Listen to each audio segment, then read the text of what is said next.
जय शिवराय मित्रांनो, मी मंगेश साबळे बोलतोय। मित्र हो, 2 दिवसापासून काही मराठा समाजातीलच पक्षाच्या चाटुकर्त्यांचा फोन येतोय आणि मराठा समाजामध्ये तेढ निर्माण करण्याचं, मराठा समाजात फुटी निर्माण करण्याचा ते प्रयत्न करतायत। मी माझं स्पष्टीकरण स्पष्टपणे दिलेलं आहे की माझं आंदोलन आणि सन्माननीय मनोज जरांगे पाटील यांचं आंदोलन हे एकच आहे। कुंभी म्हणून प्रमाणपत्र, सरसकट प्रमाणपत्र देण्यात यावं, त्यासाठीच आम्ही लढतोय। पण या ठिकाणी मला तुम्हाला या ठिकाणी स्पष्ट करायचंय, जे की मी करू इच्छित नव्हतो ते मला आता नाविलाजाने करावं लागतंय। कारण काही कंटक समाजामध्ये भेदभाव व समाजामध्ये फुटी पाडण्याचं काम या ठिकाणी काम करायला लागलेले आहेत। मित्र हो, एखादा मावळा जेव्हा लढाईवर जातो आणि तो पकडला जातो तर तो त्याच्या राजाचं नाव सांगत नाही। एखादा सैनिक जेव्हा लढाईला जातो तेव्हा तो पकडला जातो, तो देशाचं नाव सांगत नाही।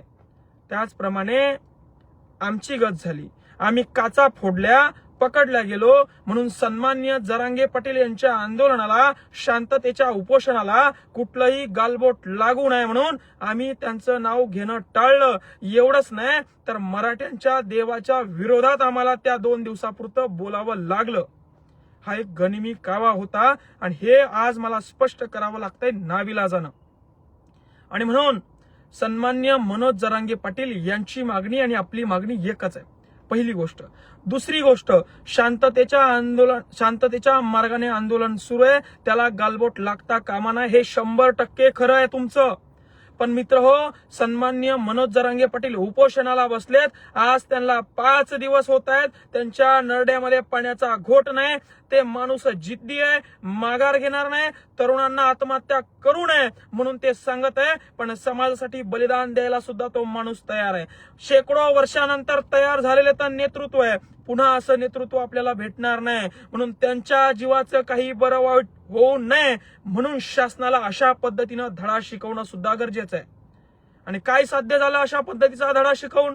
तुम्हाला सांगतो, सन्माननीय मुख्यमंत्री देवेंद्र फडणवीस यांनी झिटकारून लावलंय त्या सदावर्तेला। माझा आणि त्याचा काही संबंध नाही, 2च दिवसाचं आमची भेट झाली आहे हे ते आता सांगायला लागलेत। 6 महिन्यापूर्वी, वर्षापूर्वी त्यांनी सांगायला पाहिजे होतं, पण कालच्या या प्रकरणामुळे ते सांगायला लागलेत सदावर्तेचा माझा काही संबंध नाही। काय फरक झालाय त्या गाड्या फोडल्यामुळं? सदावर्ते सांगायला लागलाय जरांगे आमचे देव आहेत, मराठे माझे खरे सच्चे मराठे आहेत, मराठ्यांची जत्रा म्हणली म्हणजे जरांगे पाटील हे ते देव आहे आणि त्या देवाच्या दर्शनासाठी करोडोची लोकसंख्या त्या तिथं आली, असा माझा उद्देश होता। जरांगे पाटलांना देव सुद्धा तो सदावर्ते म्हणायला लागलाय। आणि म्हणून स्टंटबाजी वगैरे काही नाही, अशा पद्धतीनं सुद्धा लढावं लागतं, अशा पद्धतीनं सुद्धा स्वातंत्र्य मिळवावं लागतं, अशा पद्धतीनं सुद्धा चाप द्यावा लागतो, तेव्हा हे सरकार ठिकाणावर येतं।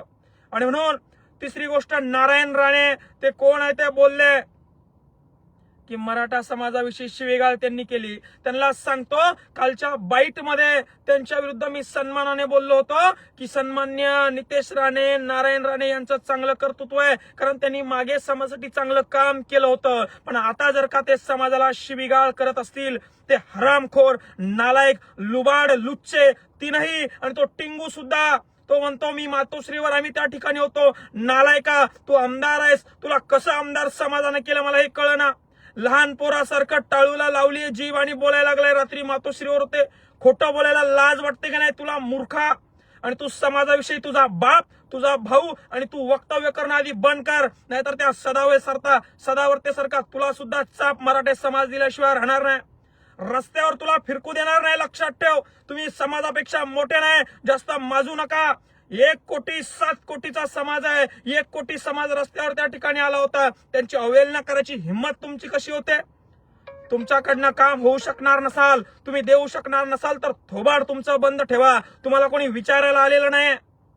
आणि हो, तिसरी गोष्ट, सन्माननीय मनोज जरांगे पाटील यांच्या आंदोलनाला आमचा पूर्णपणे पाठिंबा आहे। मराठ्यांना कुंभी सर्टिफिकेट मिळावं ही आमची मागणी आहे आणि सरकारला चेतावणी या मंगेश साबळेची आहे।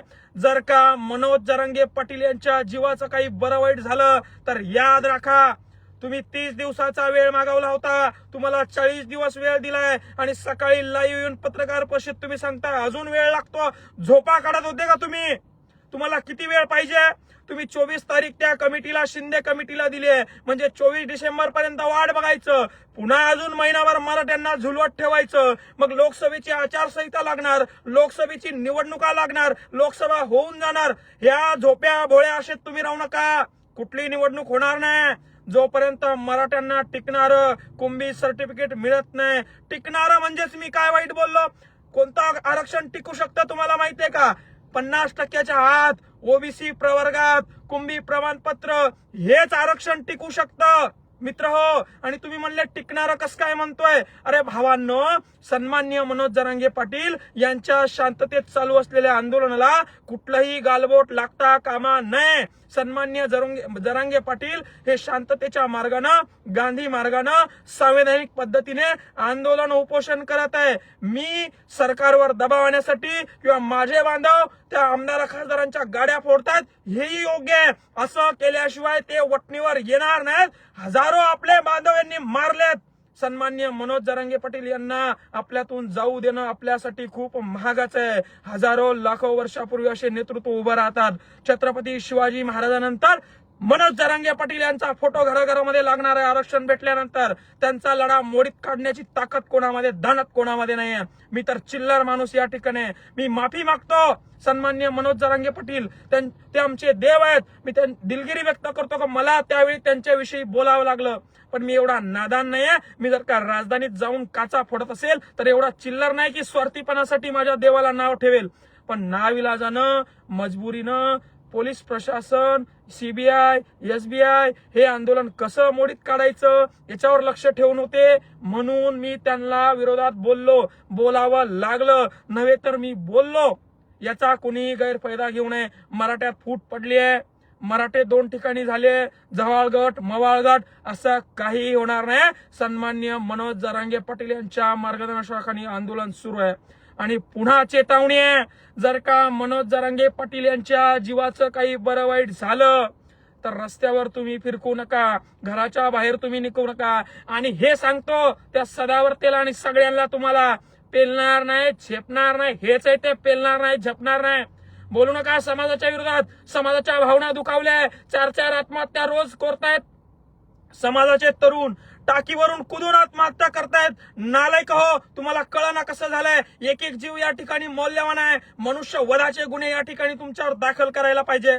आणि फडणवीसांनी काल जे स्टेटमेंट केलं इंटरव्ह्यू मध्ये, त्यांना माझी विनंती आहे, त्या सदावर्तेचं तुम्ही मानत नाही ना, त्या सदावर्तेला तुम्ही ओळखत नाही ना, तर तातडीनं त्याचा बंदोबस्त काढून घ्या. काही गरज नाही 20-20, 50-50 पोलीस अधिकारी त्याच्या घरासमोर उभे करून ठेवायची.